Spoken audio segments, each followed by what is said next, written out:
الحجازية الاسكندراني من أجمل الوصفات اللي ممكن تجربوها. ريحة القرفة مع الخبز في ليالي الشتاء الدافي، مش هيحس الأجواء دي غير اللي جربها. أجواء اسكندرية الجميلة، والأجمل بقى إنها مش صعبة، يعني مش زي ما ناس كتير فاكرة إنها تكنيكها صعب وخطواتها كتير.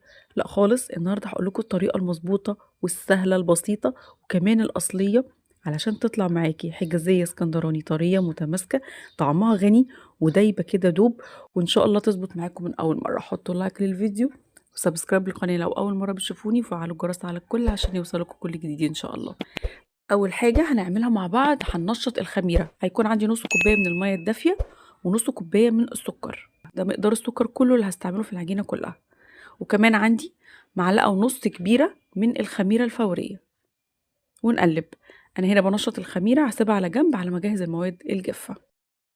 بصوا كونت عندنا فقاعات كده، تعرفوا ان الخميره معاكم شغاله وزي الفل، بس برضو هنسيبها على جنب. نجهز المكونات الجافه. هيكون عندي 3 كوبايات من دقيق السميد اللي معلهوش اي اضافات، مش الاكياس الجاهزه، لا دقيق السايب، السايب اللي ما فيهوش اي اضافه. بنجيبه سايب من عند العطار او بنجيبه في اكياس الدقيق. 3 كوبايات من دقيق السميد وكوبايتين ونص من الدقيق الابيض العادي خالص.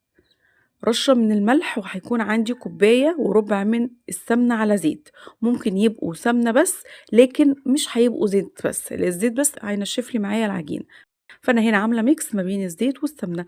ممكن تبقى كوبايه سمنه ربع كوبايه زيت زي ما احنا عايزين وزي ما احنا ما بنفضل. هنبتدي نعمل ايه دلوقتي؟ هنبتدي نبس العجينه كويس قوي، اخلي كل ذرات الدقيق سواء دقيق السميد او الدقيق الابيض العادي ندخل فيه السمنه حلوه قوي قوي قوي لحد ما تبقى عجينه كده.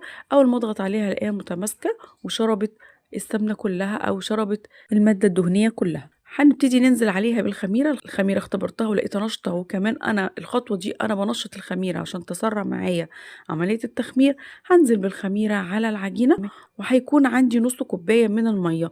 العجينة طبعا مش هتشتغل معايا بنص كوباية مية دافية بس اللي احنا حطيناه في الخميرة، لا هتحتاج معايا مية كمان عشان نظبط قوام العجينة. فهتحتاج مني مية تاني، فكنت بضيف لها نص كوباية المية بالتدريج، واحدة واحدة، يعني معلقتين بمعلقتين، وبنلم العجينة بس مش بنعجن بالمعنى الحرفي. لما جيت اختبرتها هنا لقيتها بتشقق شوية، ضفت لها شوية مية كمان. العجينة أخدت معايا نص كوباية المية كاملة، وخدت كمان معلقتين. بنلمها كده، وبعد كده بنبتدي ان احنا نختبرها. بنلاقيها طرية مش مشققة عشان تتفرد معانا بسهولة وتبقى مظبوطة ان شاء الله. هنسيب العجينة تختمر، هي مش بتعلى زي العجين كده، زي عجين البيتزا او الفينو او اي عجينة بنعملها. عايزة بس الخميرة تنشط في العجينة علشان لما تدخل الفرن تشتغل. هنسيبها حوالي قد ايه؟ نسيبها ساعة، ساعة ونص، عشان احنا في الشتاء فهتاخد معانا وقت شوية. بعد كده هنبتدي نحضر الحشوة. هيكون عندي كوباية ونص من دقيق السميد، وهيكون عندي كوباية ونص من السكر، وهيكون كمان معايا 3 معالق كبار من القرفة. طبعا علشان النهاردة انا عاملة مقدار كبير حجم عائلي، فالتلت معالق القرفة دول مناسبين قوي. لو حابين نقلل الكمية ممكن نحط معلقتين بس عشان لون الحشوة تطلع معانا غامقة، وكمان طعم كمان بتفرق معانا جدا في طعمها. هضيف معلقة كبيرة من الكاكاو الخام من غير سكر، وكمان هضيف فانيليا. ندي الحشوة كده تقليبة قبل ما اضافة المية. وكمان عندي نص كوباية من المية. هنبتدي ان احنا هنحط المية بالتدريج. انا عايزة الحشوة دي تبقى عاملة زي الرمل المرطب كده او الرمل المندي. ما خدتش معايا نص كوباية المية كاملة، اخدت حوالي تلت كوباية من المية. بنضيف لها بالتدريج مع التقليب، وبتبقى ده شكلها بتبقى مرملة كده وتحفة. العجينة بعد ساعة ونص لقيتها ريحة الخميرة بدأت تطلع فيها شوية. انتوا لو تشوفوا معايا مش عالية، يعني ما عليتش معايا في الطبق. هنبتدي ان احنا نقسمها، مش هقسمها بالنص بالظبط، هاخد نص اكبر شوية علشان عايزة القاعدة بتاعة الصينية، والصينية من تحت يبقى ليها جوانب كده علشان الحشوة ما تتحرقش في الصينية. هنبتدي نفردها ما بين ورقتين من ورق الزبدة، ودي أسهل حاجة تقدروا تعملوها. مش هندهن الصينية أي حاجة، وبنفردها بالشكل ده، وبنفردها بسمك يكون لا رفيع قوي ولا تخين قوي. إذا لاحظتوا معايا إن المقادير بتاعتنا النهاردة مقادير لصينية كبيرة، أكبر صينية في الصواني اللي هي المقاسات، الصينية المستطيلة اللي بتيجي 3 مقاسات، أنا هعمل في أكبر صينية منهم او في قالب يكون كبير مقاس 33. لو حابين مقدار اقل اكتبوا لي في الكومنتات وانا هكتب لكم المقدار الاقل ان شاء الله. نسكن العجينه في الصينيه ونبدا نعمل لها زي سور كده علشان تشيل معايا الحشوه. مش عايزه الحشوه تلمس الصينيه عشان ما تتحرقش في الفرن. بالظبط بالشكل ده كده. بعد كده هننزل بحشوه السميد والقرفه ونبدا ان احنا نوزعها كويس قوي بالشكل ده. واحنا بنوزعها حاولوا تضغطوا عليها بالظبط كده علشان ما تفصلش معانا في الفرن وتقب كده ويبقوا الثلاث طبقات حاجة واحدة. بعد كده هنفرد بنفس الطريقة اللي باقية معانا العجينة اللي هنحطها على وش الصينية بنفس الطريقة. هفردها انا مع نفسي بقى وهرجع لكم. تمام انا كده فردتها. هبتدي ان انا اقلبها بكل سهولة كده على وش الصينية. ولو في اي اماكن ما فيهاش عجينة بنبتدي ان احنا نقص من العجينة كده من الاطراف ونقفل الصينية. وعشان الحجازية تبقى متماسكة معانا والسطح بتاعها يكون ناعم وأملس كده هحط ورقة الزبدة وهضغط عليها بالشكل ده. والحجازية الاسكندراني مشهورة بان احنا بنعملها تجزيعات بالشوكة. فاحنا هنعمل ايه؟ انا عندي هنا السكرابر المشط ده كان اسهل حاجة وديت معايا شكل حلو قوي. ممكن تعملوها بالشوكة لو مش متوفر عندكم المشط ده. رايح جاي رايح جاي كده عشان العجينة تطبع معايا الشكل بالطول وبالعرض.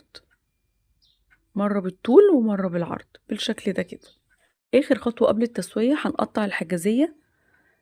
لازم نقطع الحجازية قبل ما ندخلها الفرن لان هيبقى تقطيعها صعب قوي بعد التسوية. هنقطعها بالشكل والحجم اللي احنا عايزينه. ممكن تقطعها مربعات تقطعها سمبوكسات زي ما بتحبوا. يلا اكلمكم على التسوية علشان دي برضو عامل مهم قوي عشان تطلع معاكم الحجازية طرية ومرملة وما تكونش ناشفة معاكم.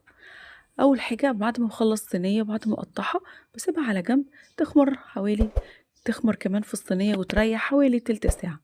تلت ساعة على ما اشغل الفرن ويسخن معايا كويس. متسخن على درجة حرارة 180 وتكون الشبكة في النص.